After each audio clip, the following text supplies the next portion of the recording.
안녕하십니까. 문민명리 강의록 156번째 시간입니다. 오늘도 간목, 가을과 겨울에 대해서 공부를 한번 해보도록 하겠습니다. 수업 시작하겠습니다. 오늘 청간론 8번째 시간이죠. 갑을, 병정, 무기, 경신, 임계에서 그 다음에 봄철, 여름, 가을과 그 다음에 이제 겨울책, 가을, 겨울로에서 8번째 시간입니다. 오늘도 평소와 똑같은 방법으로 실제 이렇게 설명을 조금 덧붙여가면서 제 얘기를 조금 곁들여 보도록 하겠습니다. 간목입니다. 이미 나무가 크고 튼튼하게 자라고 완성되는 열매가 완성되는 결실의 계절이므로 경정이 천간에 투출되어야 결실을 이룬다. 간목이라고 하는 거는 열매 맺는 나무죠. 근데 그 열매 맺는 나무가 결실을 맺으려고 하면은 가지도 잘 쳐줘야 되고, 그래서 결실의 계절에 경정이 투관되어야 결실을 크게 이룬다라고 얘기합니다. 그래서 동양지목이다라고 말하는데 경금으로서 정화를 다스려야 되고요. 그래서 그 다스려진 경금이 간목을 잘 베어서 용도에 맞게 사용할 수 있어야 됩니다. 그래야 크게 나무가 크게 자라게 되고, 그러다 보니까 그 간목이 대들보의 역할을 하게 되는 거지요. 그래서 큰 뿌리의 역할, 큰 기둥의 역할, 이런 걸 할 수 있다가 간목의 역할이 되겠습니다. 그래서 부격이다, 대격이다, 이런 말을 할 수 있죠. 그래서 가을철의 간목에 경정이 투관되고 있으면은 대격입니다. 이런 의미의 뜻입니다. 가을에 병화가 천간에 투출하면 귀보다 부가 크다.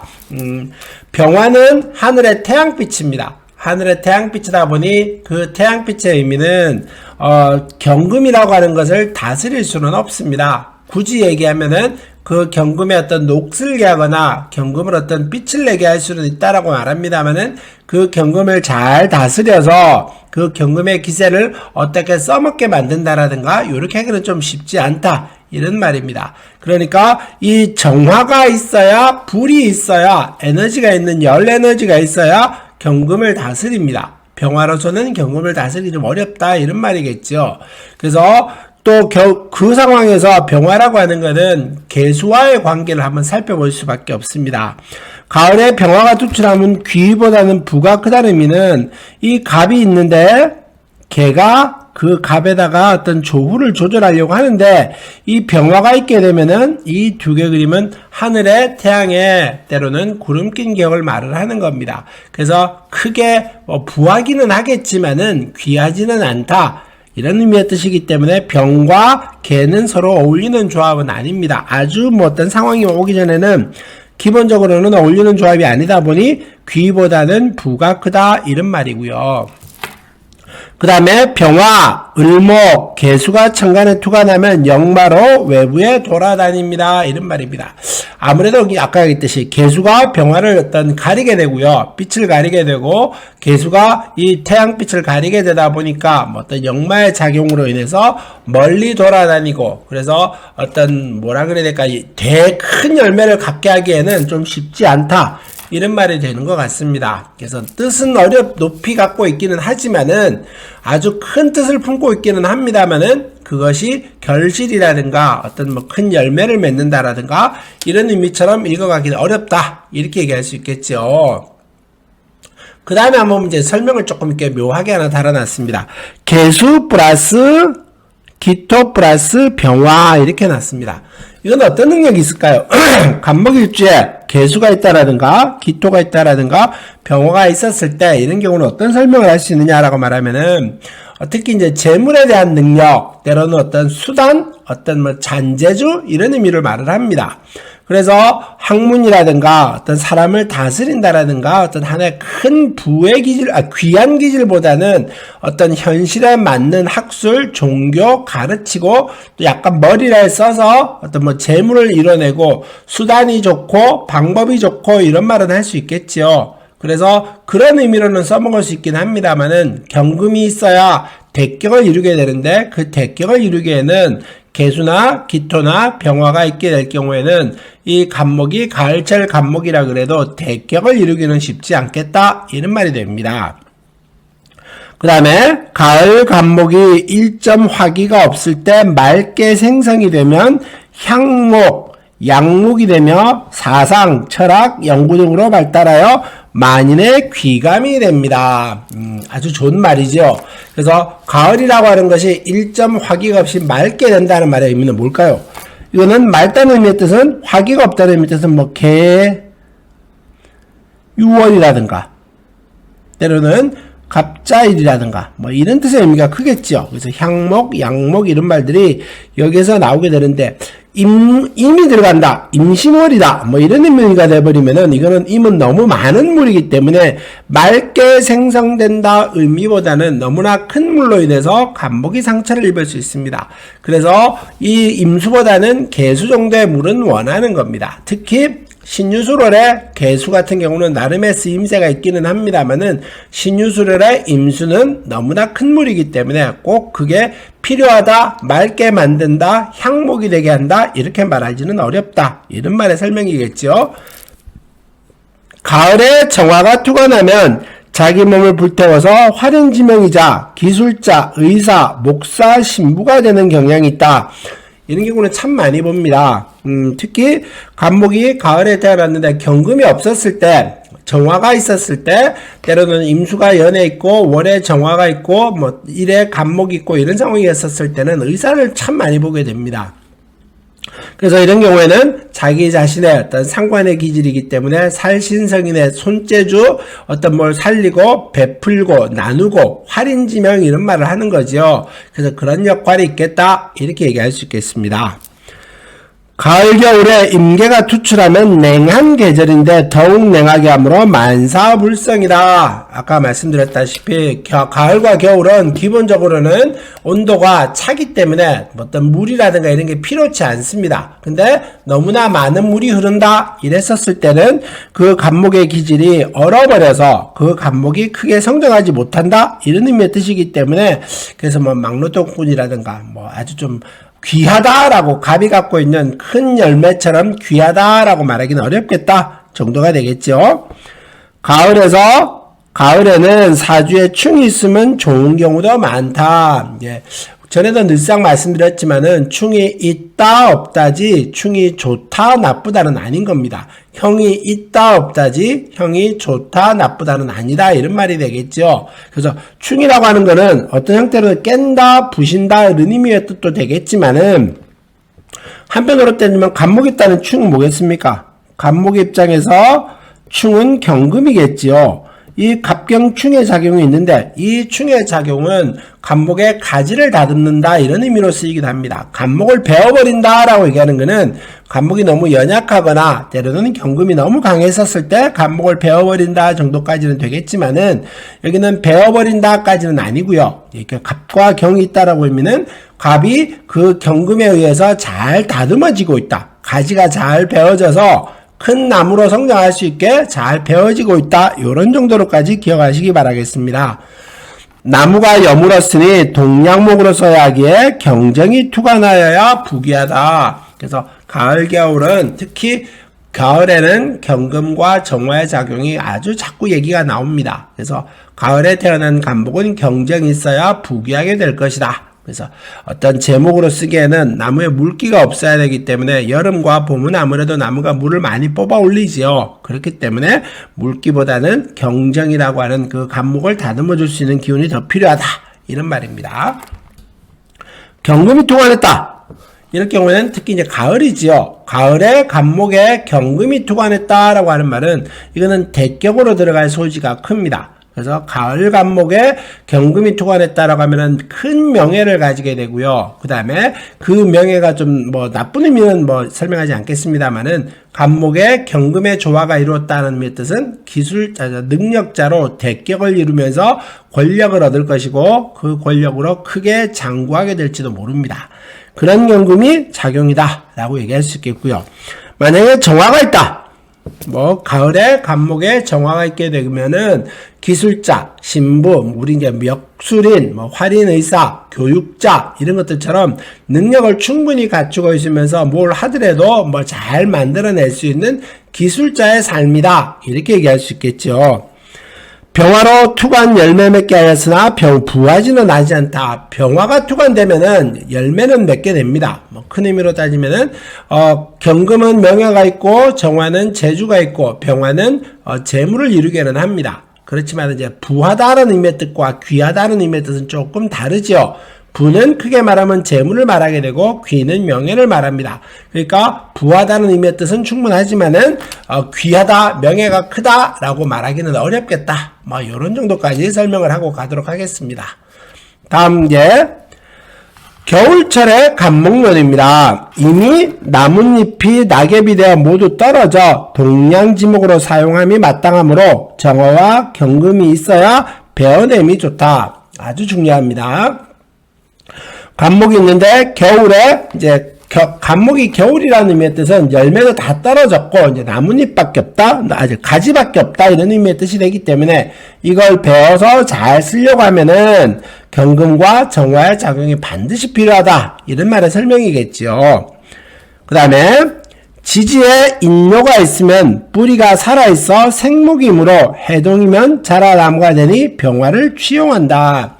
간목이 있는데 이제 지지에 인묘진이라고 하는 이제 뿌리를 갖고 있었을 때 이런 경우는 이제 간목은 나무에 물기가 없다라고 하는 의미의 뜻은 죽었다라고 하는 말이 되겠지만은 사목입니다라고 말을 하는데 뿌리가 있었을 때는 이렇게 특히 인묘라고 하는 뿌리가 있었을 때는 생목입니다. 그렇게 되면은 나무가 따뜻해지면은 겨울철을 벗어나서 여름이 되게 되면 다시 자라나게 될 것이니 그럴 때 병화를 취용합니다. 이런 말이 되는 겁니다. 겨울철에 화는 유용하고 필요한데 지연을 반기는 형상이므로 숨어서 만인을 도와주는 격이다. 뭐 이것도 마찬가지겠죠.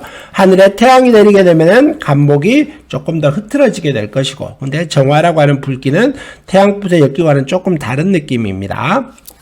그 다음에 무토, 경금, 정화가 모두 투관되면 부귀하다.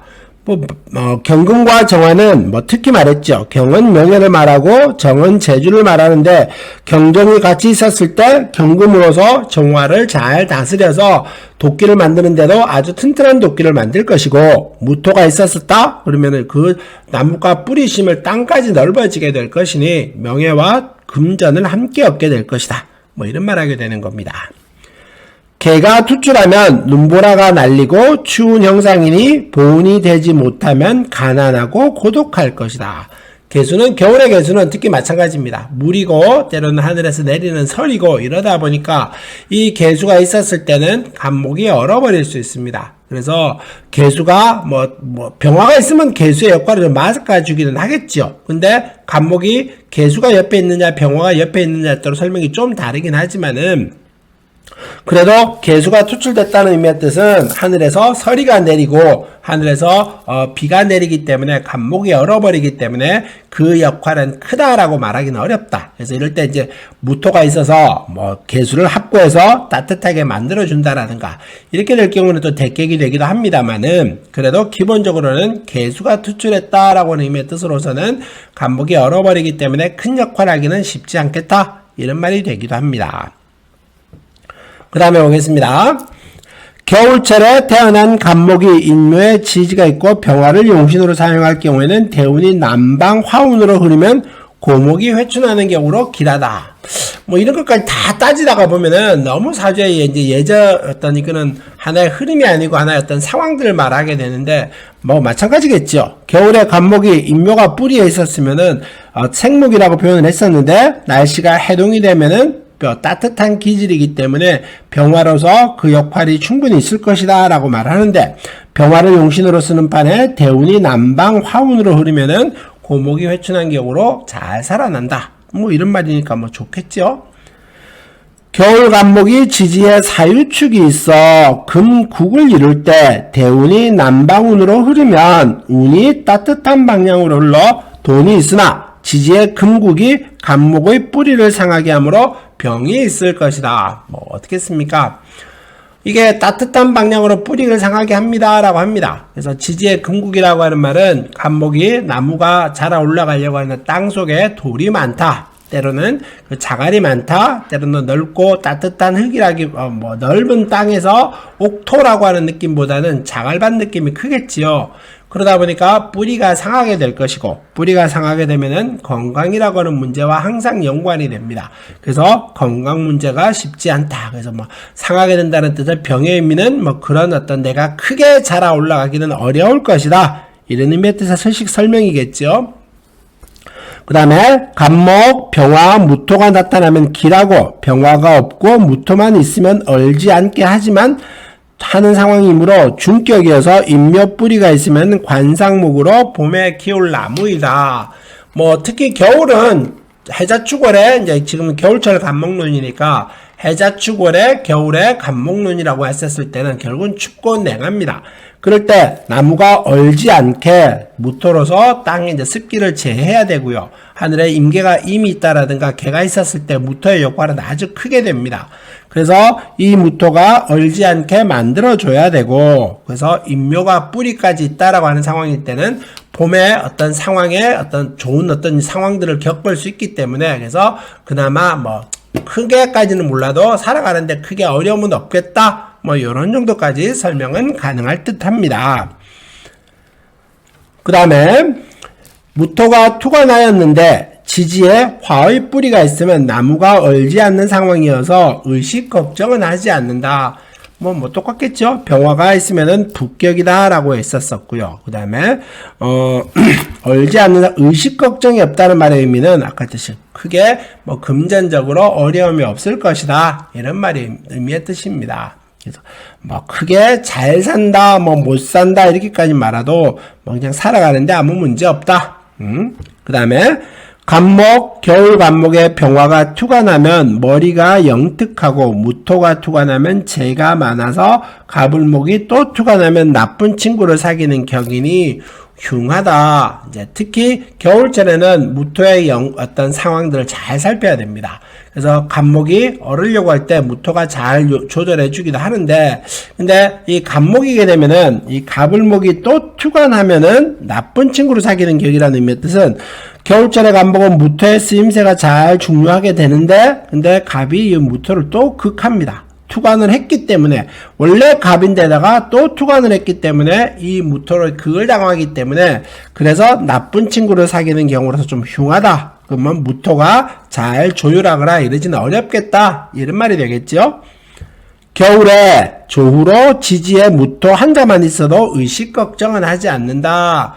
마찬가지겠죠. 아까 뜻의 따뜻함으로써 그 간목에 얼지 않게 보호해준다, 이런 말입니다. 겨울 간목은 천간 병화보다 지지무토를 더 좋아한다. 지지무토는 뭘까요? 진과 때로는 술이라고 하는 이런 의미의 뜻의 설명이 더 크겠죠. 그래서 아무래도 얼지 않아야 되기 때문에, 뿌리가 얼지 않아야 되기 때문에 이런 말들을 하는 겁니다. 동양목으로 사용함이 마땅하고 지지가 화국이 된 사람은 자신을 희생하는 활인지명이 될 것이다. 아무래도 식상의 기세가 강하다 보면은, 특히 상관의 기세가 때로는 천간의 정화처럼 지지의 화국의 기세가 강할 때는 남한테 베푸는 종교인이라든가 이런 것도 괜찮다, 이렇게 얘기할 수 있습니다. 겨울철이므로 무토, 경과, 정과 경을 보면 부기하고 지지에 오, 술, 미 한자만 있어도 좋다. 이런 의미의 뜻은 뭘까요? 아까 했듯이 귀하게 되는 것은 경적이 되면 부귀하게 되는 걸 말을 하죠. 무토, 경금, 정화가 있으면 항상 부귀하다라고 말을 합니다. 근데 지지에 오술미 한자만 있어도 좋다. 그러니까 오술미라고 하는 의미의 뜻은 기본적으로 따뜻한 기세를 가지고 있습니다. 그러다 보니까 경금의 기세가, 간목의 기세가 겨울에 얼지 않게 해준다, 이런 말이 됩니다. 경금만 투관했다. 경금만 투관했다. 겨울에 경금인데 그 옆에 임계가 있었다. 때로는 그 옆에 아주 차가운 기세까지 경금이 또 있었다. 그러면은 경금이 투관했다고 해서 큰 객격이 되기는 어렵습니다. 깡패가 된다라든가 하찮은 기질로 해서 제어가 안 되는 주먹 쓰는 무례배가 되기도 하죠. 그러니까 경금 자체가 나쁘다가 아니고 어떻게 어울리느냐가 중요하다는 의미의 뜻입니다.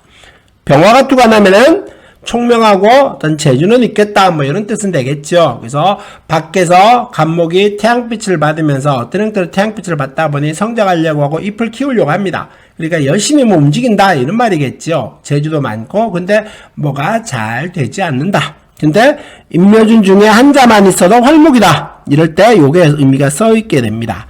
병화가 투과됐는데 지지에 임묘진에 있으면은 요거는 살아있는 나무로서 언젠가 때가 되면은 한번 역할을 한다. 그래서 활목이다 이런 말이고요. 그 다음에 사유축이 있어서 남방 화운으로 갈 경우에는 부하지만 질병이 많다. 사유축은 아까 지지의 뿌리고 뿌리를 상하게 한다라고 했었죠. 자갈밭이기 때문에 그 자갈밭으로 간목이 크게 성장해서 올라가지 못할 것이다. 이런 말입니다. 그 다음에 개수가 투과됐다. 개수가 투과됐다는 의미의 뜻은 뭘까요? 이거 똑같습니다. 아까 했듯이 겨울에서 하늘에서 내리는 설이고 그 다음에 하늘 내리는 비다 보니 겨울에 개수가 내릴 때는 간목이 조금 상할 수가 있습니다. 뿌리가 얼어버릴 수 있기 때문에 이럴 때는 그 개수를 잘 조화롭게 해주느냐 때로는 그 개수를 따뜻하게 해주느냐에 따라서 식복이 있기도 하고 먹을 복이 있기도 합니다. 그래서 개수가 있었을 때는 그 주변의 영향들을 개수가 귀하게 쓰일지 착하게 쓰일지 악하게 쓰일지를 잘 판단해야 됩니다. 그 옆에 있는 것을 잘 살펴보라는 의미의 뜻도 되겠죠. 그래서 개수가 투관했을 때도 아주 고생이 많고 가난하고 힘들어질 수 있습니다만은 때로는 지지에 불의 기세가 있는데 이 식복에 활인지명의 기세가 있는데 개수로 인해서 꺼질 수도 있습니다. 그러니까 개수가 무토가 있느냐 없느냐 병화가 있느냐 없느냐에 따라서 지지에 미치는 영향이 크니 그것들도 따로따로 한번 살펴보는 것도 의미가 있겠지요. 오늘 156번째 간목 가을과 겨울론에 대한 수업은 여기서 마무리하도록 하겠습니다. 다음 시간에 뵙겠습니다. 감사합니다.